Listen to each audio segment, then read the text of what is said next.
amin. Bigla na lamang maglalaho na para bang simoy na lamang ng hangin. Ako ay bigla na lamang napaluwa kahit alam ko na hindi na to tama. Kung bakit palagi akong tamang hinala, subalit wala naman akong nakikita kung meron nga man na iba, sapagkat ako'y wala nang maramdaman kapag ako'y yakap-yakap mo na nang mahigpit. Ngunit nababasa ko sa isipan mo na parang may gumugulong gusto mo nang iwan ako.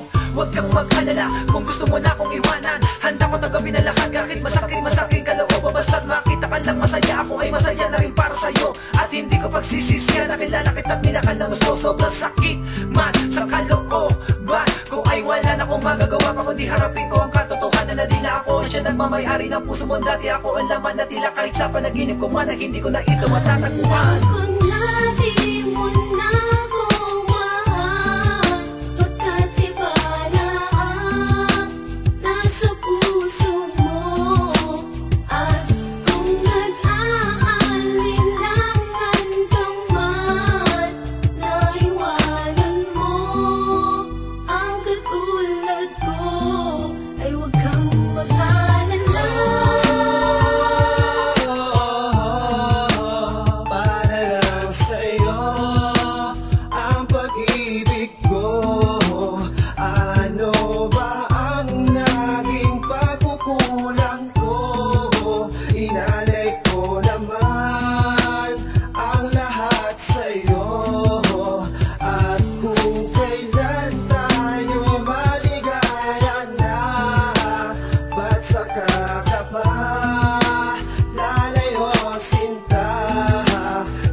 Nakatapat ako, napapakita mo pa sa'kin kung paano ka magbago. Masakit sa akin na ito ay madama na tila ba nag-iiba. Dahil ang kasalukuyan at nakaraan ko para ay talaga malaki ang kinaiba. Kahit di mo pa aminin sa'kin ay hindi mo matatago na hindi mo na ako minamahal. At hindi mo rin maitatago sa'kin ang katotohanan na ikaw ay meron ng ibang mahal. Sadyangang hindi ko lubos sa kalaing matutuldo ka ng lahat. Di pa ba ako sa'yo sumapat? Kaya nakuha mo na maganap, tinuluyan mo na talaga na talikuran ng mga pangako na ating nasimulan. Wala ba lahat ng mga ginawa ko para paasahin sa hindi ko pa malaman dahilan? At bakit ba kung kailan pa ako nakakadama sa'yo nakapanatagan? Batsaka ko pa na malalaman na hindi ka para sa'kin at nagawin sa iba nakalaan. Huwag kang mag-alala kung sakali dumating ang panahon na maiwanan mo ako. Pipilitin ko na maitago masakit sa kalooban ko ang ginawa mo sa'kin paglayo. Subalit sa ganung paraan ay palagi mo sana natatandaan na di ako ang siyang may pagkukulang at di rin ako ang siyang nawala.